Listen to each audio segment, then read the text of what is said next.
The Extremer Extremists. I'm an extremist. I freely admit it. The status quo is deeply immoral, and would remain so even if there were many moderate changes in the right direction. Many econ log readers presumably think the same, even if they sharply disagree with my diagnosis of what's deeply immoral about the status quo. Still, no matter how extreme you are, there are almost always people on your side who are even more extreme than you are. Due to my side bias, you probably spend a lot more time attacking those who don't take your views far enough, rather those who take them too far. But the fact that there are people more extreme than you is revealing. You must think there's some reason why it's wrong to be any more extreme than you are.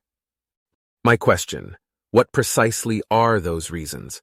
The most obvious umbrella responses. 1. Public relations.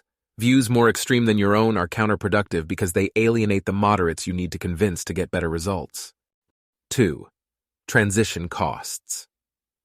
While you agree with the extremer extremists about the ultimate goal, they underrate the transition costs of getting from here to there. If we followed their advice, we'd pay a high social cost to modestly slash our travel time, so it's better to go slower. 3. Latent pluralism. Despite your often one-sided rhetoric and disdain for the other side, they actually make some valid points. They just overstate them. Thus, even if you habitually dismiss the view that statist policies give bad incentives, you might ultimately agree that your policies would provide disturbingly bad incentives if they were pushed further than you advocate.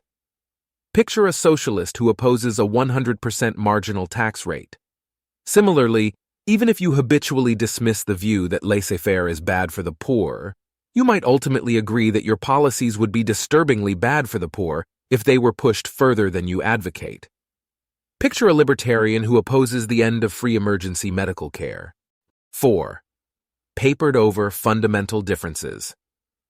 Even if you psychologically and sociologically identify with your extremer extremists, you don't philosophically identify with them.